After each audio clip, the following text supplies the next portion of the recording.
20,000 years ago. Nothing more is known about it. No one has been there. If any have tried to search for it, we have heard nothing of this. في عرض من نوع خاص، قدم طلاب جامعة نيويورك قراءة مسرحية لعمل الكاتب الشهير نجيب محفوظ بعنوان الشيطان يعد أمام جمهور أرض المعارض في أبو ظبي.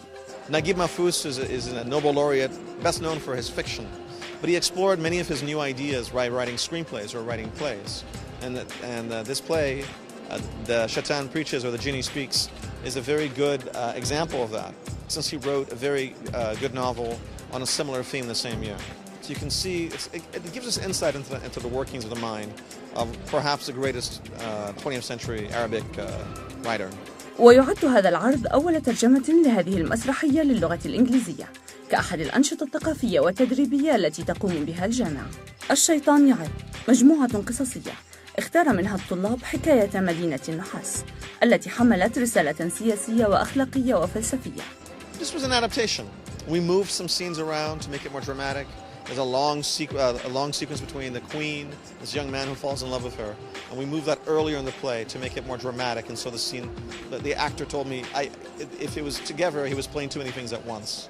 So really, it wasn't just a translation. It was really a theatrical adaptation of the play. I think there's a really interesting lesson at the end of it, which is the idea that how much power can anyone really be trusted with?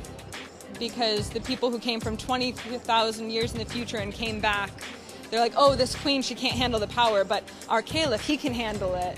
And this idea that, you know, all human beings are fallible. And so actually, should any one person have that extent of power to be able to control things to the point where they could mimic God or a goddess? I think that's a very interesting lesson.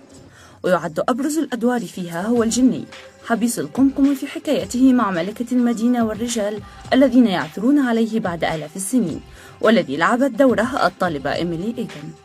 So it was difficult for me in the beginning to decide what I thought my character really wanted, if the genie really did care about God's honor, or if he was more concerned with getting revenge on the queen, which I eventually decided really he just wanted revenge on the queen.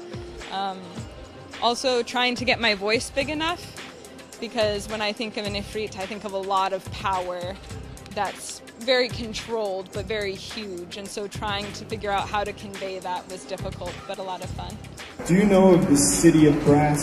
How could I not? I am the one who destroyed it. Destroyed it? So the city is dead? Yes. It has been almost 20,000 years now since its end. 20,000 years. But everything in this city looks as though it froze moments ago. The queen on her throne perfectly asleep. I might blink for a moment and they would all spring back to life. What did you do here? It is a long story.